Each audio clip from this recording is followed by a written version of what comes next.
Di dalam kurikulum Merdeka ada beberapa kebaruan yang mungkin kita kuatkan. Jadi dalam pengembangan kurikulum, prinsip pengembangan kurikulum itu hal-hal yang sudah baik kita lanjutkan, hal-hal yang dirasa perlu disempurnakan, ya kita perbaiki. Tidak serta-merta dengan pembaharuan kurikulum itu berubah semuanya. Hal-hal yang memang dirasa sudah baik dalam rangka mengoptimalkan kemampuan peserta didik, yaitulah bagaimana itu tetap dipertahankan. Hal-hal misalkan sejak 2006, 2013, kurikulum kita berbasis kompetensi. Sudah hampir 20 tahun lalu, kurikulum kita berbasis kompetensi. Itu tetap kita pertahankan di dalam kurikulum Merdeka. Kurikulum saat ini pun sama-sama kurikulum kita itu berbasis kompetensi. Jadi tidak serta-merta baru. Hal yang sudah baik kita tetap pertahankan. Satu diantaranya misalkan kurikulum berbasis kompetensi. Di sejak 2006, 2013, sekarang pun sama. Kurikulum kita berbasis kompetensi. Lalu juga misalkan kurikulum kita membangun secara holistik sikap, keterampilan, pengetahuan dibangun secara holistik itu sejak 2006.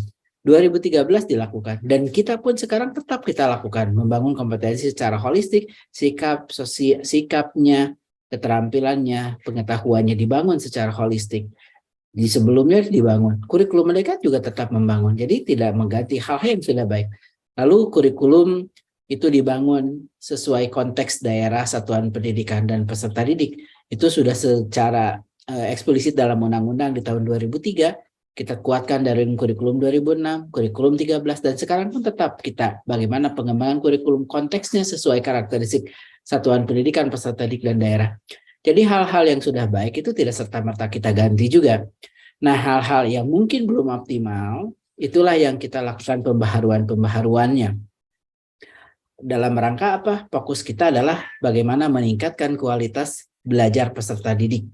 Jadi, indikator utama, keberhasilan utama dalam kurikulum Merdeka nanti adalah terlihat dari bagaimana satuan pendidikan, pendidik mengoptimalkan peningkatan kualitas belajarnya. Jadi bukan dilihat dari perubahan-perubahan dokumennya, tapi dilihat dari bagaimana peningkatan kualitas belajar peserta didik, hasil belajarnya. Jadi indikatornya bisa dilihat bagaimana peningkatan kualitas dalam proses pembelajarannya. Nah, ada pun hal-hal kebaharuannya yang ada dalam kurikulum mereka. Pertama, adanya profil pelajar Pancasila. Ini sebagai kompetensi umum atau karakter yang perlu ditanamkan, dikembangkan di setiap pelajar sejak usia dini. Jadi, kita sudah menetapkan para peserta didik kita itu ingin dibawa kemana. Mulai dari PAUD, SD, SMP, SMA, dan sederajat. Setelah dia menyelesaikan studinya itu, kemampuan apakah yang perlu muncul? Itulah yang ingin kita hasilkan. Jadi kalau dalam ibaratnya perjalanan sudah tentu jelas kompasnya, arah yang akan ditujunya.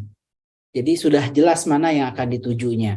Nah, yang akan ditujunya mana? Yang ditujunya itu sudah kita tuangkan, yaitu kemampuan anak yang mempunyai keenam dimensi profil pelajar, mempunyai kemampuan beriman bertakwa kepada Tuhan Yang Maha Esa dan berakhlak mulia, mempunyai kemampuan mandiri, mempunyai kemampuan bergotong royong, mempunyai kemampuan bernalar kritis, mempunyai kemampuan berkebinekaan global, dan mempunyai kemampuan kreatif. Jadi keenam kemampuan itulah yang ingin kita hasilkan.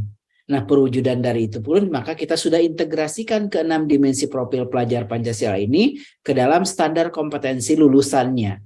Jadi jelas setelah PAUD, setelah SD, setelah SMP, setelah SMA, dan sederajat, kemampuan apa yang harus dimiliki? Ya kemampuan itu sudah kita tuangkan dalam standar kompetensi lulusannya. Jadi setelah dia lulus PAUD, harapannya mempunyai keenam dimensi itu di jenjang PAUD sejauh mana, di jenjang SD sejauh mana, di SMP sejauh mana, di SMA sejauh mana.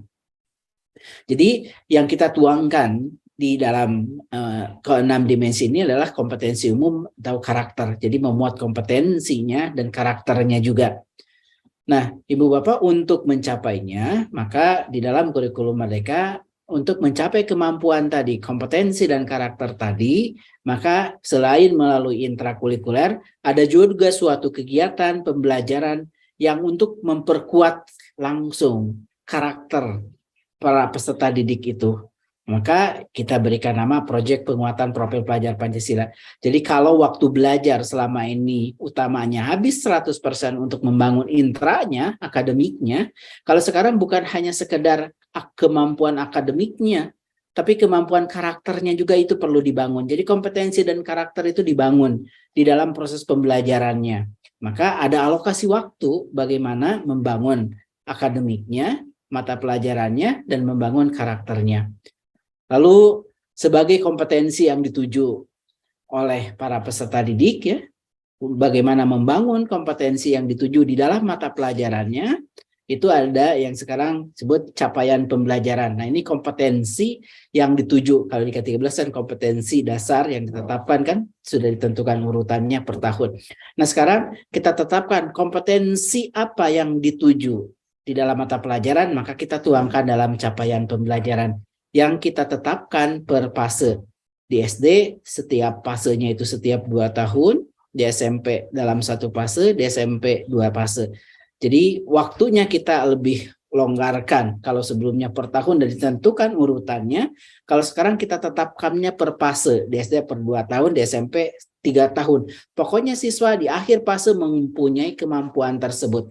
Kami serahkan kepada pendidik, kami percayakan kepada pendidik urutan mencapai kompetensi tersebut. Dan yang selanjutnya juga beberapa pembaruannya adalah pembelajaran sesuai tahap capaian atau teaching at the right level sebagai pendekatan untuk memastikan setiap peserta didik mendapatkan hak belajar yang memberikan mereka kesempatan mencapai kompetensi minimum. Jadi sekarang yang menentukan tujuan belajar itu guru, dan guru pun yang paling tahu menentukan harus diberikan apa. Maka kita harus kenali dulu anak. Bisa jadi pada saat masuk misalkan anak kelas 5, setelah dicek dia belum bisa membaca, menulis, maka kepada anak tersebut jangan diberikan langsung materi yang ada, harusnya di materi kelas 5 yang langsung rumit, yang sudah belajar pecahan dan lain-lain. Mungkin mereka duduknya di kelas 5, tapi bisa jadi diberikan belajarnya itu adalah belajar materi-materi kelas 1, masih belajar hitungan 1, 2, 3, masih belajar huruf ABC. Itu walaupun duduknya di kelas 5, tapi belajarnya bisa jadi belajarnya materi ke kelas 1. Jadi diberikan kesempatan mencapai kompetensi sesuai. Jadi dia mendekatkan, memastikan anak mendapatkan hak belajar yang memberikan mereka kesempatan. Jadi bisa jadi siswanya sudah kelas 3 SMP, SD, tapi materinya masih kelas 1. Sekarang kemarin dengan akibat kondisi pandemi banyak terjadi. Siswanya sudah kelas 4, kelas 3, tapi dia belum bisa menguasai materi-materi yang harusnya dipelajari di kelas 1 SD. Sehingga duduknya mungkin di kelas 4, di kelas 3, tapi belajarnya silakan berikan sesuai yang memang mereka belum mereka kuasai. Yaitu bisa jadi mereka duduknya kelas 3, kelas 5, tapi belajarnya materi-materi kelas 1. Ini kita terapkan dalam teaching at the right level ini.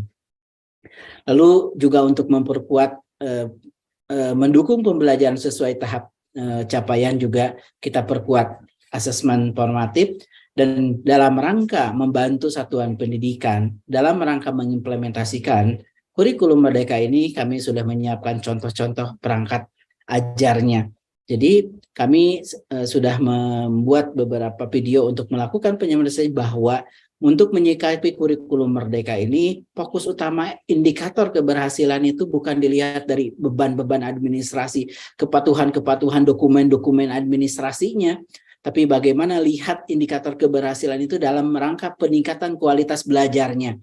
Lihat peningkatan kualitas belajarnya. Maka kami dalam dokumennya, dalam regulasi kita sebutkan dokumen itu bisa jadi ibu bapak tinggal gunakan contoh. Kalau masa melaksanakan kurikulum Merdeka belum mampu mengembangkan, ya udah tinggal pakai contoh yang sediakan, tidak usah bikin baru lagi, sudah tinggal pakai yang ada. Lalu kalau misalkan ibu bapak sudah mampu, sudah ingin tapi masih kesulitan mengembangkan, silahkan modifikasi. Ataupun bagi bapak yang sudah kreatif, inovatif, tidak usah lihat contoh, bisa langsung bikin sendiri. Sehingga bagi yang sudah kreatif, inovatif, bisa langsung kembangkan mandiri. Bagi yang kesulitan, kita tidak tinggalkan. Bagi yang masih kesulitan, silahkan gunakan contoh-contoh yang sudah kita siapkan. Nah, inilah yang kita lakukan beberapa pembaharuan. Jadi semangatnya adalah silahkan ibu bapak dalam proses penerapan kurikulum mereka seperti anak belajar. Anak belajar tidak ada yang langsung 100% langsung lihai semuanya. Mungkin ada yang di tahap awal itu sudah langsung mengerti, sudah paham, sudah lihai. Silakan dia berjalan sesuai kemampuannya lihai. Tapi ada jadi setelah orang anak belajar, tahap awal itu belum memahami sehingga perlu diulangi. Begitu pula proses penerapan kurikulum mereka. Mungkin pada tahap awal ini ada yang menerapkannya itu masih menggunakan contoh-contoh yang ada. Belum bikin berbagai perangkat-perangkat ajar yang tinggal mengikuti contoh yang ada. Tapi jadi ada yang sudah tahap awal belajar di tahun yang sama, ada yang belajar itu mulai memodifikasi, tapi ada juga yang di tahap awal belajar, tahap awal menerapkan itu langsung bisa bikin sendiri. Maka itulah yang kita dorong.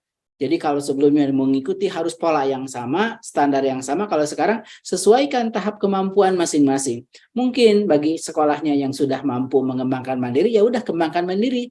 Bagi sekolahnya yang kesulitan belum mampu mengembangkan mandiri, jangan dipaksa untuk mengembangkan mandiri sendiri. Silahkan gunakan contoh atau silahkan modifikasi.